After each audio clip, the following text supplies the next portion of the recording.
ना इधर ना उधर, सीधे मुद्दे पर नजर। और क्या है आज की खबर, आप देखना शुरू कर चुके हैं न्यूज 18 पुनीत के साथ।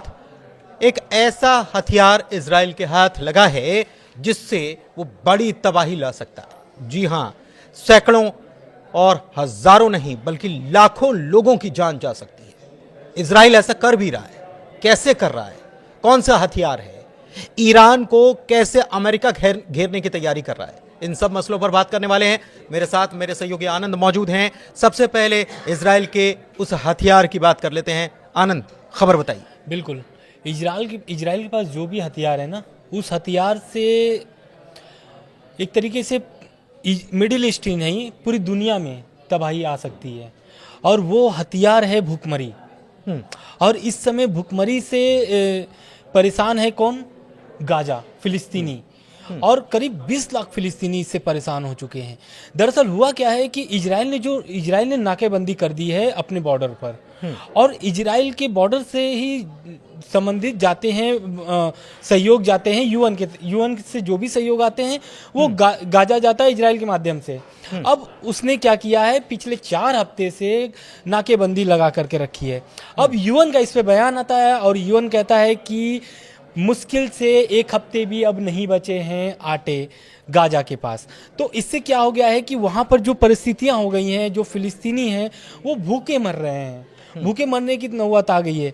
तो इसको लेकर के और इस पर क्या है कि इजराइल एकदम मानने के लिए तैयार नहीं है, नाकेबंदी खोलने की तैयारी मूड में एकदम नहीं दिख रहा है। और जैसे जैसे समय नज़दीक आ रहा है, ये मुश्किल से जो यूएन के बयान को अगर मैं कोट करूं तो यूएन का बयान है कि 1 हफ्ते भी आटा नहीं बचा है, आटा खत्म हो गया है गाजा के पास। मतलब कुल मिलाकर के भूखी मरने की नौबत आ गई है गाजा को। बिल्कुल, गाजा को भूखे मरने की नौबत आ गई। 1 महीने पहले आप कह रहे हैं 4 हफ्ते, लेकिन हम देख रहे हैं कि 18 मार्च को इजराइल की तरफ से अटैक किया गया था, युद्ध विराम का उल्लंघन किया गया था। और उसके पहले से ही ये नाकेबंदी चल रही है। और नाकेबंदी अगर की गई है तो क्यों की गई? बिल्कुल, देखिए, पहले तो इजराइल नाकेबंदी सीज फायर चल रहा था लगभग 2 महीने से। और सीज फायर का लगातार दोनों पालन कर रहे थे, चाहे वो हमास हो चाहे फिर इजराइल हो। लेकिन बीच में हमास के एक बयान से इजराइल भड़क जाता है। दरअसल वो हर शनिवार को हमास इजरायली कैदियों को छोड़ता था। लेकिन एक शनिवार ऐसा पड़ा था जिसमें हमास ने मना कर दिया था कि हम किसी भी कैदी को नहीं छोड़ेंगे। इस पर ट्रंप का बयान भी आता है। ट्रंप अगर बोलते हैं कि सभी इजरायली बंधकों को एक साथ छोड़ो, ऐसी धमकी भी दी गई थी उनके तरफ से, ट्रम्प के तरफ से। लेकिन जब ये सब चीज़ें हो जाती हैं, लगातार आरोप भी लगते हैं कि इजराइल उल्लंघन कर रहा है। कभी हमास बोलता है कि इजराइल उल्लंघन कर रहा है, कभी इजराइल बोलता है हमास उल्लंघन कर रहा है। इन सब के बीच में इजराइल का बयान आता है और इजराइल बोलता है कि पहले वो जो सीज फायर तोड़ने का उल्लंघन करता है तो इजराइल की तरफ से नाकेबंदी की होती है।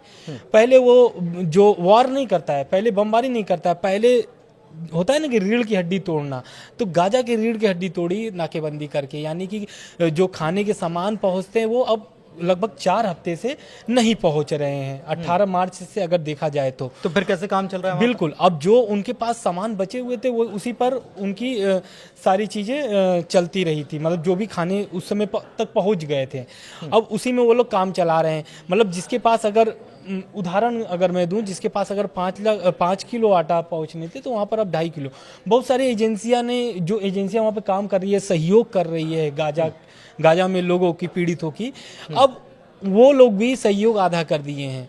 मतलब जो भी वो खाने के सामान को मुहैया कराते थे पीड़ितों को, अब वो क्या कर दिए, आधा कर दिए हैं। तो जिससे इजराइल की गाजा में मतलब रसद आदि देना शुरू कर दिया। बिल्कुल रसद आदि कर दी है। इसके अलावा ये खबर ये भी है कि लगातार बॉम्बार्डिंग हो रही है और इसकी वजह से वो जो कर्मचारी वहाँ पर मदद करने के लिए या लोगों की जान बचाने के लिए या जख्मियों को अस्पताल पहुँचाने के लिए, तमाम जो मदद करने के लिए लोग वहाँ पर मौजूद हैं, वो भी पहुंच नहीं पा रहे हैं, ऐसी भी खबर है। बिल्कुल, दरअसल क्या है कि अब कर्मचारी भी वहां पे फंस चुके हैं, क्योंकि अब 18 मार्च के बाद से लगातार इजराइल हमला कर रहा है और उसमें लगातार जाने जा रही हैं, बच्चे भी मर रहे हैं, महिलाएं भी मर रही हैं।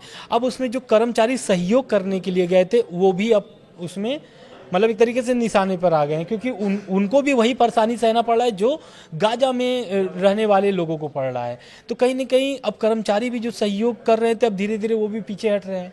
और गाजा भी, अब गाजा में एक दो लोग हैं नहीं, ऐसा नहीं है कि 1000 की संख्या में, लाखों की संख्या में 20 लाख फिलिस्तीनी वहां पर फंसे हुए हैं।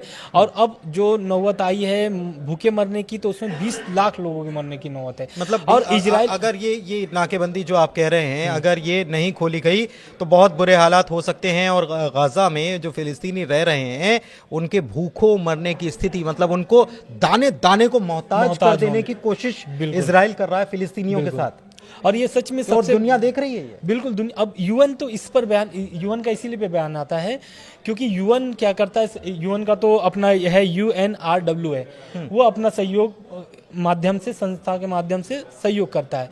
अब यूएन को रोका है कौन? इजराइल। आगे जाने की, जैसे जो ट्रकें आती हैं सामान अनाज और सहायता के लिए, अनाज के लिए, अब वो आगे बढ़ने नहीं दे रहा है इजराइल। और इजराइल की मांग क्या है? इजराइल का जो मांग है, अब उस पर यूएन भी अपना कुछ वैसा कह नहीं पा रहा है या फिर कार्रवाई नहीं कर पा रहा है, क्योंकि उनके भी लोग वहां पर फंसे हुए हैं। मतलब हमारे लोगों को छोड़ोगे नहीं, हाँ, तब तक कुल 56 लोग उनके कैद में हैं, हमारे लोगों को छोड़ोगे नहीं तो हम आप सबको भूखों मार देंगे। अब तब तक सप्लाई नहीं मिलेगी जब तक हमारे लोगों को रिहा नहीं किया जाता। बीते दिनों हमने देखा कि शायद यही वजह थी कि फिलिस्तीन के जो लोग हैं उन्होंने हमास के लोगों के खिलाफ भी प्रदर्शन किया। बिल्कुल, हमास के खिलाफ इसीलिए प्रदर्शन किए थे क्योंकि हमास को वो बोल रहे थे कि आप सत्ता से बाहर जाओ, आप गाजा छोड़ करके बाहर चले जाओ, फिलिस्तीन छोड़ करके बाहर चले जाओ। क्यों कर रहे थे? क्योंकि गाजा के लोग वहां पे समझ चुके थे, क्योंकि अब जो सीज फायर का उल्लंघन करके अगर इजराइल हमला कर रहा है तो कहीं ना कहीं इजराइल को भी दर्द हुआ है। दर्द मतलब कैसा? इजराइल क्या है कि इजराइल लगातार जिस पॉइंटर पर सीज फायर हुए थे, उस पॉइंटर को इजराइल आरोप लगा रहा है हमास पर कि इस पॉइंटर को फॉलो नहीं कर रहा है। कौन? हमास। अब गाजा में जो लोग पहले तो प्रवास कर गए थे, लोग चले गए थे अपने घर मकान छोड़ करके, लगभग 70 से 80% गाजा बर्बाद भी हो चुका है। तो अब जो वापस जो लगाए थे सीज फायर के दौरान, लोग वापस आ गए थे। अब वो उनकी जाने की जो स्थिति है वो नहीं है अब, क्योंकि कोई भी अपना घर बार बार छोड़ करके नहीं जा सकता है। बिल्कुल। अब वहां पर, अब तो बस तो गए हैं लेकिन वहां पर हमला जारी है। अब हमले के साथ साथ जो ये बड़े हथियार का उपयोग कर लिया है इजराइल, इससे लोगों को बिना मारे, मतलब जो होता है ना कि बिना हथियार चलाए मार देना लोगों को, वो ऐसे रणनीति एक तरीके से नेतन्याहू ने बना लिया है। और सबसे बड़ी बात यह है कि रास्ते बंद हो गए, रास्ते बंद कर दिए गए, मतलब हर तरफ से एक प्रकार से घेर लिया गया है। आप ये समझिए कि एक किसी बंद कमरे में आप बड़ा सा हॉल है, बहुत बड़ा सा हॉल है, और उसमें आपके बाहर जाने के रास्ते बंद कर दिए जाएं, आपको रसद नहीं मिलेगी, तो फिर क्या होगा? धीरे धीरे क्या होगा? वही नौबत वहां यहां पर बनती हुई नजर आ रही है। तो ये तो गाजा की बात हो गई और इजराइल की बात हो गई, फिलिस्तीन की बात हो गई, लेकिन इसके अलावा एक बात और जिसका हम जिक्र कर रहे थे, ईरान की, जिसको घेरने के लिए अमेरिका रणनीति बना चुका है। कैसे रणनीति बनाई और उसके सामने कौन सी कठिनाइयां पेश आ रही है?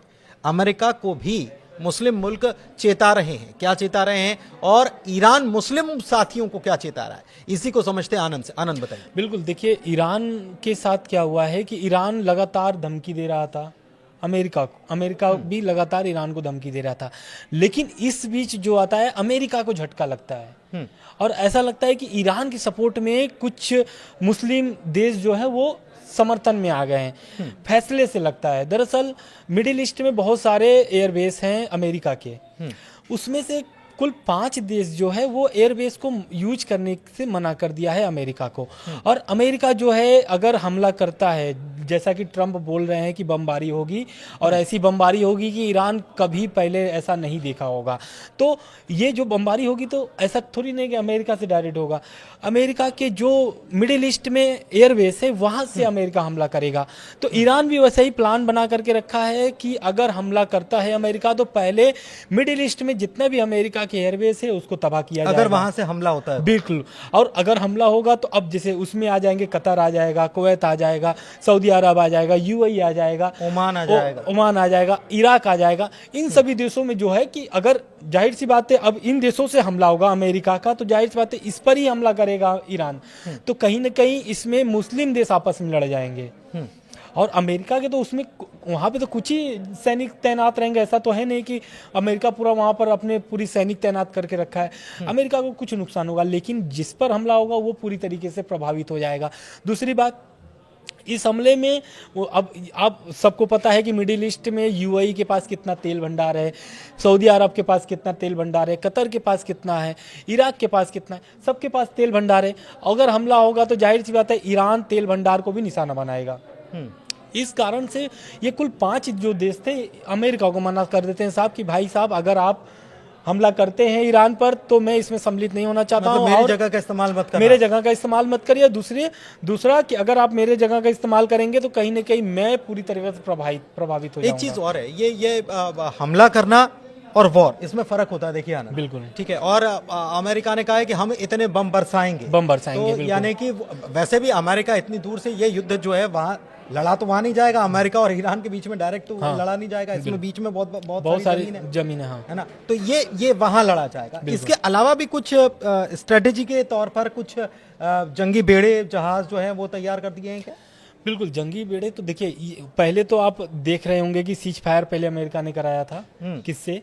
हमास से और हिजबुल्ला से, इजराइल का। अब बोल दिए थे ट्रम्प कि हमको युद्ध नहीं चाहिए, लेकिन सीज फायर के बीच में पहले हमला कौन करता है? अमेरिका करता है। किसके ऊपर? हुती विद्रोहियों पर। क्योंकि ईरान का जो सबसे बढ़िया पकड़ है वो हितू विद्रोहियों के साथ है रेड सी में, और वहीं से बिजनेस नहीं करना, बिजनेस वहीं से। अब अमेरिका को, ईरान को भी पता है कि अमेरिका का रीढ़ कहाँ पर अटका है, मिडिल ईस्ट में, और उस रीढ़ को वो पकड़ लिया है हुती विद्रोहियों के माध्यम से। और लगातार हुती विद्रोही क्या करते हैं? ईरान पर हमला कर, इजराइल पर हमला करते हैं। दूसरा, अमेरिका की जितनी भी जहाजें आती हैं उस पर हमला करता है कि उनकी जो व्यापार है वो पूरी तरीके से क्षति हो जाए। और इसी कारण से अमेरिका ने हमला किया था हुती विद्रोहियों पर। और मैं बता दूं कि यमन में लगभग 30% हुती विद्रोहियों का राज चलता है, हुती विद्रोहियों का पकड़ है, और हुती विद्रोहियों एक तरीके से 30% कब्जा है यमन पर। तो इसलिए हुती विद्रोहियों को इतना जल्दी हटाना बहुत मुश्किल है अमेरिका के लिए। और लगातार अमेरिका हिजबुल्ला और हमास से बात करने की बात करता है, लेकिन हुती विद्रोहियों से बात नहीं करता है, हुती विद्रोहियों पर सीधे हमला करता है अमेरिका।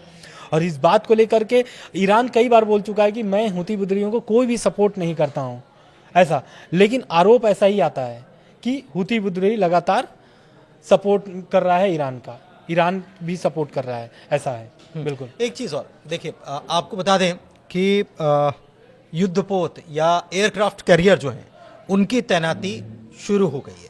उनकी तैनाती कहाँ? फारस की खाड़ी में 9 अप्रैल को पहुंच रहा है यूएसएस कार्ल विंसन। ये वही एयरक्राफ्ट कैरियर है जिसका इस्तेमाल किया गया था समंदर में ओसामा बिन लादेन को जब दफन किया गया था, पानी में डाला गया था ना, तो इसी शिप का इस्तेमाल हुआ था, यूएसएस कार्ल विंसन। तो ये अहम जानकारी भी है। ये फारस की खाड़ी में 9 तारीख को जा रहा है। इसके अलावा डिएगो गार्सिया एयरबेस है जो हिंद महासागर में है, और वहां से 4700 किलोमीटर के आसपास दूरी है ईरान से, और वहां से B-2 बॉम्बर जो है वहां तैनात कर दिए गए, वहां से उड़ान भरेंगे। बीच में रिफ्यूलिंग की भी व्यवस्था अमेरिका की तरफ से कर ली गई है। लेकिन ईरान ने भी अपनी तैयारी कर ली है। रूस ने कह दिया है कि हम उसके साथ खड़े हुए हैं, तो आप इसको छेड़ेंगे तो हम छोड़ेंगे नहीं। ये परिस्थितियां बन रही हैं, हर तरफ से घेराबंदी जो है वो शुरू हो गई है। लेकिन दूसरी तरफ जो अमेरिका के जो अड्डे हैं मुस्लिम कंट्रीज में, उनका इस्तेमाल वो नहीं कर पाएगा। कहीं ना कहीं ईरान की ये कूटनीति यहाँ पर शायद काम कर गई हो, क्योंकि तेल का धंधा साथ में करते हैं, तो फिर जब साथ में बिजनेस आप कर रहे हैं तो बिजनेस का तो ध्यान आपस में एक दूसरे का रखना पड़ेगा, वरना नुकसान तो सबका होगा। शायद ईरान की तरफ से यही कह दिया गया हो। फिलहाल इस वीडियो में इतना ही, चर्चा को यहीं समाप्त करेंगे, ज़्यादा वीडियो लंबा नहीं हो। और आपको ये वीडियो कैसा लगा, जानकारी कैसी लगी, ज़रूर बताइएगा कमेंट के ज़रिए, और हमारे चैनल को लाइक कीजिए, चैनल सब्सक्राइब कीजिए। बहुत धन्यवाद। धन्यवाद।